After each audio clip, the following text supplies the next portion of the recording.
TV 타임즈. 더마카와 함께 시선 집중의 문을 열겠습니다. 어서 오세요. 네, 안녕하세요. 더마카입니다. 아직도 다나카, 더나카 혼동하시는 분들이 많은데요. 더 막내 작가의 줄임말 더마카입니다. 네. 네, 3414님이 JB 하고 하트 그려주셨고요. 거제도 휴가지에서 이틀째 맞이하는 시선 집중입니다. 오. 휴가지에서도 포기할 수 없는 시선 집중. 방송 끝나면 밥 먹고 낚시 갈 거예요. 좋겠다. 네. 네, 낚시 좋죠. 예. 네, 지금 세월을 낚으시는구나. 야, 네. 휴가이신 분들이 굉장히 많으신데 할리꽃님은 휴가인데 저는 집콕하고 있습니다라고 해주셨는데요. 네. 휴가지만 시선 집중과 함께해 주시는 모든 분들 정말 감사드립니다. 푹 쉬시기 바랍니다. 자, AS 타임 것이죠. 네, 정부가 지난달 22일부터 열흘 동안 국민 제안 10개 안건에 대해서 온라인 투표를 진행을 했습니다. 이 중 득표가 많은 순으로 우수 제안 3건을 선정을 해서 시상식도 하고 국정 운영에 반영을 하겠다라고 했었죠. 그중에 하나가 대형마트 의무휴업 폐지안이었는데요. 저희 시선 집중이 지난주 금요일에 폐지하자는 쪽과 유지하자는 쪽 의견을 각각 들어보기도 했습니다. 네. 그런데 국민제안 투표 결과가 발표돼야 할 어제 대통령실은 선정하지 않겠다라고 입장을 밝혔습니다. 중복과 편법 투표인 어뷰징 사태가 발견이 됐기 때문인데요. 투표를 마감해 보니까 10개 안건 모두 56만에서 57만 표를 얻었다고 합니다. 네. 최다 득표를 한 게 대형마트 의무휴업 폐지 안건이었는데 이것과 최저 득표를 한 외국인 가사도우미 취업비자 허용 안건의 표차가 불과 16,000여 표밖에 나지 않았다는 거예요. 네. 해외 IP 유입 등의 인위적인 개입 흔적도 발견이 됐다고 설명을 했는데 돌이켜보면 대통령실 명칭 대국민 공모도 그랬고 이번 국민제안 선정까지 국민들의 의견을 반영하겠다라고 했지만 좀 번번이 무산이 되는 상황인데요. 이런 걸 어떻게 봐야 될까요? 지금 이번 건 같은 경우는 실명 인증을 안 하고 투표하는 방식이잖아요. 네. 민간 영역에서 이렇게 해서 뭐 하는 경우 많이 보셨어요? 뭐 인기 투표도 아니고 사실 인기 투표도 요즘엔 본인 인증을 다 하기 때문에요. 아, 그러니까요. 민간 영역에서도 이런 식의 방식은 별로 채택을 안 하죠. 네. 왜냐하면 조작 가능성이 있고 대표성이 당연히 담보가 안 되니까. 근데 지금 국민제안권은 뭡니까? 이해관계가 첨예하게 갈리거나 국민의 삶과 직결되는 문제잖아요. 그렇죠. 그런데 그걸 어떻게 비실명으로 온라인 투표를 할 생각을 할 수가 있는 건가요? 납득이 되세요? 아니요. 왜냐하면 애초에 국민 제안을 만들 때 강승규 시민사회 수석이 발표했을 때 이건 대국민 소통 창구기 때문에 100% 실명제로 한다고 했었거든요. 그러니까 뭐 제안을 올리거나 할 때는 실명 인증을 하는 걸로 알고 있는데 네, 맞습니다. 그 다음에 좋아요. 투표할 때는 실명 인증이 필요 없다라는 거잖아요. 이번 국민 제안 투표는 그렇게 그러면 예를 했죠. 들어서 어떤 첨예한 이해당과 관계가 걸려있는 어떤 당사자나 당사자 그룹이 작정하고 달려들면 그때 어떡할 건데요? 이거는 무슨 뭐 전문적인 식견이 필요하고 이런 게 아니잖아요. 누구나 생각할 수 있는 거잖아요. 근데 그거를 해서 우수 사례 3개를 그 선정을 한다? 그래서 뭐 포상하라고 정책으로 집행을 한다? 이런 접근법이 어떻게 성립이 되는 겁니까? 여론조사 같은 경우도 뭔가 표본 추출을 하잖아요. 네. 그러니까 인구 분포나 이런 거에 따라서 표본 추출하고 그러니까 고르게 안배를 하는 걸 기본으로 하는 건데 비실명 온라인 투표는 이런 게 아니잖아요. 그렇죠. 납득이 안 되는 거잖아요. 제가 볼 때는 이거는 뭔가 전문성이 부족하다 이런 얘기도 성립이 안 되는 거예요. 이건 상식의 문제이기 때문에 뭔가 아니했다라고밖에 볼 수 없는 거 아닌가요? 그렇죠. 사실은 그래서 예견됐던 일이다 뭐 이런 평들이 지금 많이 나오고 있고 대통령실은 사실 왜 이거 실명제로 안 하냐라고 했을 때 이런 얘기를 했다고 합니다. 참여율이 낮아질까 봐 그런다. 참여율이 낮아지면 제도 취지가 무색해질 수 있다. 참여율 그럼 합니다. 높아졌잖아요, 이번에. 네. 근데 왜 그러면 이렇게 결정을 했습니까? 참여도 참여 나름이잖아요. 네, 맞습니다. 밥하기 싫은 여자님이 좋아요만 누를 수 있고 싫어요는 누를 수 없던데 국민투표가 맞나 싶더라고요 라고 해주셨고 물프레님은 깜깜이 국민제안 사실 말이 안 되는 기획이었습니다 라고 지적해 주셨고요. 0995님은 감복이네요 라고 해주셨는데 뭐 이번에 실패를 교훈 삼아 좀 달라진 모습을 보여주셨으면 좋겠다. 간복이라고 하셨으니까 감하는데 소금이 너무 많이 들어갔던 거죠. 네, 그렇게 정리하겠습니다. 네, 제이타임즈 오늘 주목할 뉴스들 챙겨드리겠습니다. 첫 번째 뉴스 어떤 건가요?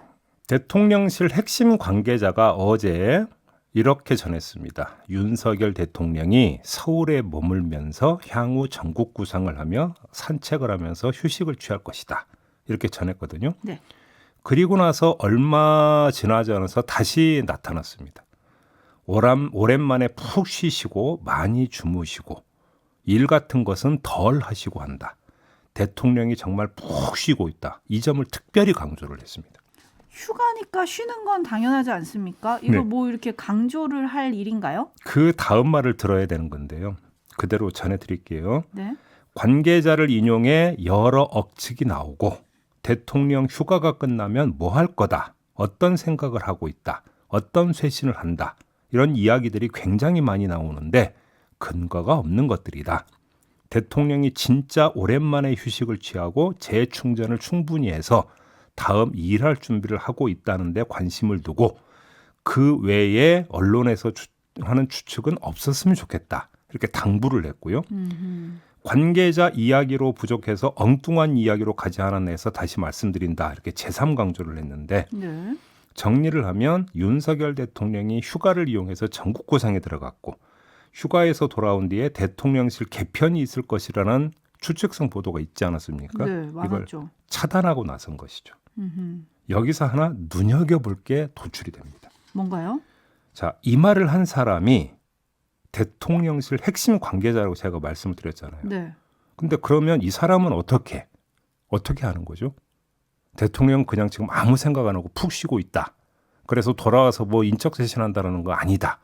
이걸 어떻게 판단할 수 있는 거죠, 이 사람은? 인사를 할지 안 할지, 한 발 더 나가면 그 인사에 자신이 포함이 될지 안 될지 본인이 어떻게 알아요? 인사권 문제인데. 말해주셨나? 근데 그걸 왜 자기가 차단하고 나섭니까? 네. 그러니까 대통령실에 있는 사람들은 만약에 인사 개편이 있게 된다면 모든 사람이 일단 대상이 되는 거잖아요. 그래서 대통령실 관계자가 입에 올릴 사안은 아니잖아요. 따라서 핵심 관계자 이 말은 윤석열 대통령의 지침 없이는 나올 수 없는 멘트다. 이렇게 봐야 되는 거 아니겠습니까? 그러네요. 바로 이게 핵심인 거죠. 오호. 자, 이렇게 전제하고 보면 윤석열 대통령의 상황 인식은 둘 중 하나가 된다고 봐야 됩니다. 지지율에 신경을 안 쓰고 있거나 신경을 쓰긴 하는데 그 원인이 대통령 본인이나 대통령실 참모질에 있는 건 아니라는. 그래서 인사 개편할 생각이 없다는. 네. 이 둘 중 아니겠습니까? 둘 중에 하나가 될 것 같은데. 그리고 이런 추정은 2차 추정으로 연결이 되는데요. 그렇게 흔들림이 없는데 국민의힘에서는 지금 비대위 체제로 전환하는 움직임이 나타나고 있고 보도에 따르면 지난 주말에 이렇게 비대위로 전환하는 건 불가피하다는 뜻을 전했다. 대통령실 관계자가 이렇게 말하지 않았습니까? 그렇죠. 그러면 대통령실에서 인사 개편을 하는데 국민의힘의 비대위 전환은 불가피하다? 자, 이렇게 갈라놓고 보면 그 이유가 뭘까요? 그러면 텔레그램 대화 내용이 문제여서가 아니라 대화 내용을 노출한 게 문제여서다. 이렇게 봤다. 이런 추정도 가능한 거 아닙니까? 당이 문제다. 네. 그래서 권성동 원내대표의 책임을 물은 거다. 직무대행에. 이렇게 해석을 해야 되는 거 아닌가요? 그러면 어제 하태경 국민의힘 의원이 권성동 대표도 당대표 대행에서 물러났으니까 대통령 비서실장 정도는 물러나야 한다. 최소한의 인적쇄신은 필요하다. 이렇게 얘기를 하지 않았습니까? 네. 그럼 이런 인적쇄신은 없다. 그러면 당 재정비만으로 지지율이 달라지겠느냐. 또 이런 물음표가 생기는데요. 그러니까요. 이건 제가 답할 사안이 아니고 대통령실에서 답할 사안 아니겠습니까? 저한테 네. 답변을 요구하지 마세요. 알겠습니다. KM킴님이 대통령실 메시지가 너무 혼잡합니다. 국민들이 이제 대통령실 메시지도 일일이 팩트체크를 해야 하나요? 라고 해주셨는데 네, 그렇습니다. 국민의힘 같은 경우에는 일단 비대위 체제로 전환을 하는데 의총까지 어제 합의를 했어요. 네. 근데 이 의총에 이제 장제원 의원이 출석한 게 또 뉴스가 되기도 하더라고요. 네. 왜냐하면 지난달 11일 권성동 당대표 직무대행 체제를 결의했던 의총에는 안 나왔었거든요. 근데 이제 비대위로 가는 의총에는 참석을 했고 네. 참석이 끝난 다음에 기자들의 질문에도 이제 응답을 해줬기 때문에 또 뭐 주목을 받기도 했는데 여튼 비대위 기간과 성격 그리고 비대위원장을 누구로 할지 정리가 안 되고 있거든요. 네. 이거 지금 산 넘어 산 아닙니까? 일단 뭐 좀 전국위원회가 이제 먼저 열려야 되는 거잖아요. 그래서 이게 열릴 것이냐 이게 이제 그 일단 보니까 당장 급했던 어떤 그 문제였고 관심사였는데 서병수 위원장이 어제 TV조선과의 통화에서 의총에서 비대위 전환으로 결론을 낸 만큼 상임정국위와 전국위 개최를 거부하지 않겠다. 이렇게 이야기를 했다고 하거든요. 네. 이러면 전국이 열릴 것이고 뭐 비대위 전환 결의가 이루어질 거라고 전망을 해야 되겠죠. 이렇게 갈 것 같은데 그러면 이준석 대표는 그냥 네 하고 받아들일 것이냐. 그러니까. 만약에 법원으로 달려가서 가처분 신청을 낸다. 이래버리면 또 어떻게 되는 거냐. 그렇죠. 어제 이미 말씀을 드렸습니다. 네. 비대위 전환이라고 하는 것이 새로운 출발이 아니라 새로운 늪이 될 가능성도 있다. 네. 절차적 정당성 문제를 둘러싸고 이 문제가 그대로 현실화될 가능성도 배제할 수가 없는 거죠. 그렇죠.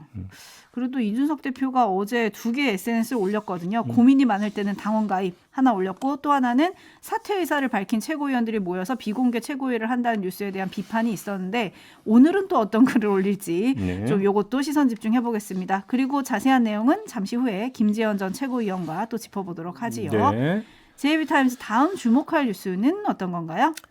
초등학교 입학 연령을 만 6세에서 5세로 낮추겠다는 교육부 방침이 큰 논란을 낳고 있습니다. 네. 특히 충분한 의견 수렴 없이 불쑥 이 학제 개편안을 대통령한테 보고한 것을 두고 비판이 줄을 잇고 있는데요. 오죽했으면 그동안 학제 개편을 주장을 해왔던 안철수 의원 있지 않습니까? 네. 이 안철수 의원, 나아가 한덕수 총리마저 지적을 하고 나섰을까? 이런 얘기를 해야 될 것 같은데 한덕수 총리는 박순애 그 교육부 장관에게 전화를 걸어서 국민들이 불안해하는 일이 없도록 학부모님 등 교육 수요자들의 다양한 의견을 경청해서 관련 정책에 충실히 반영하라. 이렇게 네. 특별히 지시를 했다고 하고요. 안철수 의원은 어제 SNS에 글을 올려서 먼저 교육개혁의 필요성에 대해 전 국민적인 공감대를 형성한 다음에 교육개혁의 큰 틀과 핵심에 대해 사회적 합의를 이루어 나갔다면 소모적인 논란에 머물지는 않았을 것이다. 또 이렇게 지적을 했거든요. 그래서였을까요? 박순애 장관이 어제 이렇게 진화에 나섰습니다. 모든 정책을 말씀드릴 때 정책이 완결되는 것이 아니고 지금부터 다양한 각계각층의 의견을 듣고 학부모님, 각 영역별 전문가 그리고 정책연구동을 통해서 시작해 나간다라고 첫날도 말씀을 드렸습니다. 앞으로 여러 단체들도 만나고 그 다음에 최종적으로는 국가교육위원회 공론화 과정 등을 통해 가지고 올해 연말에 시한이 마련될 텐데 모든 것은 열린 자세로 사회적 합의를 도출해 나가는 과정을 거칠 것입니다. 네, 매미가 좀 해방을 하긴 했는데요. 아무튼 네. 그래도 목소리는 전달이 됐을 거라고 생각을 하고요. 네네. 박순애 장관은 이렇게 이야기를 했는데 정말 그럴까? 여기에 일단 그 물음표를 찍겠습니다. 왜냐하면 지난주 금요일 이 업무 보고가 있은 후에 대통령실에서 다음과 같이 브리핑한 게 있었거든요. 초중고 12학년제를 유지하되 취학 연령을 1년 앞당기는 방안을 신속히 강구하시기 바랍니다. 네, 이상이 윤석열 대통령의 지시사항입니다.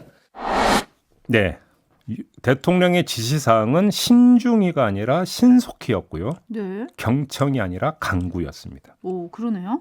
교육부에 힘을 실어준 당사자가 바로 윤석열 대통령이었던 것인데 문제는 이것만이 아닙니다. 대선이 한창이던 올해 1월 10일 세월 아침대와 강연자로 나서서 당시 윤석열 후보가 이렇게 주장한 바가 있었거든요. 들어주시죠. 저희가 지금 이 교육제도가 우리나라에 들어온 지가 이제 100년이 넘었습니다. 지금 산업구조나 이런 환경이 엄청나게 변했는데 그런 6학년, 3학년, 3학년, 4학년에 이런 학제가 과연 맞는 것이냐.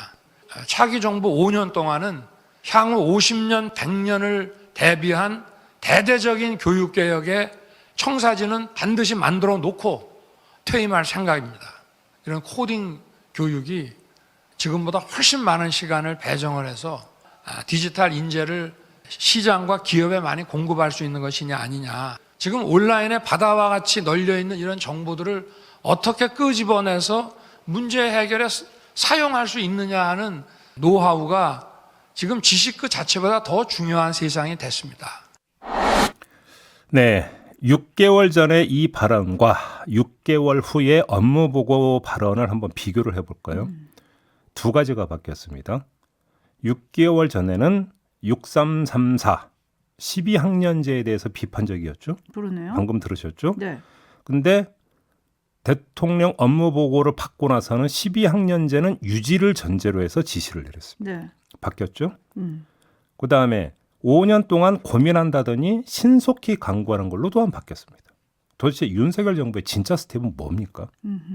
이것부터 물어봐야 되는 거 아닙니까?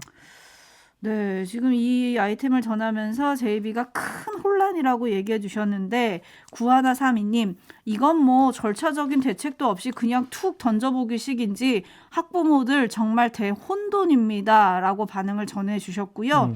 4944님은 다들 드라마 이상한 변호사 우영우 보셔야겠어요. 거기 이런 대사가 나옵니다. 어린이는 지금 놀아야 한다. 예. 네, 근데 저는 좀 궁금한 게 일단 이렇게 계획을 잡아놓고 소통을 한다. 선호가 좀 바뀌었잖아요. 네. 그러면 결과도 달라질 수 있는 건지가 궁금합니다. 그러면 그때 이제 그 지난주에 했던 업무 보고는 없던 걸로 하시죠. 이렇게 또 보고가 들어가야 되는 거죠, 대통령한테. 근데 그런 보고 혹시 들어보셨습니까? 그렇진 않은데요. 여튼 소통의 결과가 어떻게 될 것인가 여기에 저는 좀 시선 집중을 해보고 싶고요. 뉴스와 분석이 함께하는 제이비타임즈 다음 주목할 뉴스는 어떤 겁니까? 국민대가 김건희 여사 논문 4편을 재조사한 결과 표절에 해당되지 않는다는 결론을 내렸다고 어제 밝혔습니다. 드디어. 참 네. 오래 걸렸습니다. 네. 박사학위 논문의 경우 일부 타인의 연구 내용 또는 저작물의 출처 표시를 하지 않은 사례가 있긴 하지만 테크노 디자인 전문대학원의 박사학위가 실무와 실용, 실증적 프로젝트에 비중을 두고 있는 점, 그리고 유사도가 높은 부분은 대부분 이론적 배경 및 선행 연구의 고찰에 있고 설문조사, 컨텐츠 개발, 연구 결과 및 결론 등 연구의 핵심 부분에서는 독자적으로 연구를 진행한 점 등을 고려해 문제시할 만한 연구 부정 행위는 아니다. 이렇게 판단을 했다고 했고요. 네. 2007년에 한국 디자인 트렌드 학회 학술지 한국 디자인 포럼에 실린 논문 온라인 운세 컨텐츠의 이용자들의 이용 만족과 불만족에 따른 회원 유지와 탈퇴에 대한 연구, 그 유지가 들어가는 그 논문 기억하시죠? 네. 이거의 경우에는 영문 표현을 포함한 완성도 및 인용에서 미흡한 점이 일부 있다고 인정하면서도 논문의 질에 대한 문제 제기는 위헌의 규정 제11조 연구 부정 행위의 범위에 해당되지 않아서 검증 대상이 될 수 없는 점 등을 들어서 표절 및 심각한 수준의 연구 부정 행위에 해당하지 않는다고 판단했다. 또 이렇게 밝혔는데요. 네, 참 많은 말이 있는데요. 쉽게 한 줄로 정리하면 문제는 있지만 문제는 아니다 이거잖아요. 그렇죠. 어떻게 판단해야 합니까? 자, 박사 학위에 대한 평가에서 이론이 아닌 실무에 치중하고 핵심 내용만 아니면 출처를 밝히지 않고 베껴도 연구 부정이 아니다. 이런 얘기잖아요. 간단히 정리하면. 네. 이건 이른바 질에 대한 평가라고 봐야 되겠죠. 근데 유지 논문에서는 논문의 질에 대한 문제 제기는 연구 부정 범위에 해당하지 않는다고 또 판단을 하고 있거든요. 무슨 말이죠? 도대체 뭔 말인지 잘 모르겠고요. 네. 두 번째, 어제 발표한 내용을 보면 도대체 뭘 심오하게 분석하고 평가할 게 많아서 조사에 1년씩이나 걸렸는지 다시 의문이 드는 건데 네. 테크노 전문대학원 논문에 실무에 치중돼 있고 핵심 결론 부분이 어디인지는 척 봐도 알 수 있는 거 아닙니까? 그것도 연구를 전문으로 하는 교수들이라면 당연히 그런 거 아닙니까? 네. 근데 뭐 1년씩이나 걸립니까? 그러게 말입니다. 이거 하나 물어봐야 되고요. 그다음에 오늘 아침에 나온 뉴스가 있어서 이것도 좀 함께 전해드리겠는데요. 서울 용산구 한남동 대통령관저 공사가 진행되지 않았습니까? 그중 일부를 실내 건축공사 업체 A사가 12억 2,400여만 원의 수의 계약을 해서 진행을 했다고 하는데요. 이 회사가 어떤 회사냐? 코바나 컨텐츠가 주최했던 2개의 전시회에 후원사로 이름을 올렸던 업체라고 합니다. 네. 이 업체는 기능사 3명, 기사 1명을 두고 있는 중소규모 업체였다고 하고요. 자, 이걸 우연의 일치라고 볼 수 있는가라고 하는 또 문제 제기가 나올 수 있을 것 같은데 대통령실은 대통령 관저는 각급 국가 중요시설물로 국가 안전보장, 경호 등 보안 관리가 매우 필요한 곳이기 때문에 대통령 경호처에서 업체를 철저히 검증했다. 이렇게 설명을 했다고 합니다. 이 점도 함께 전해드리면서 JB타임스 마무리해야 되겠네요. 시간이 다 됐습니다. 더마카 수고하셨어요. 고맙습니다.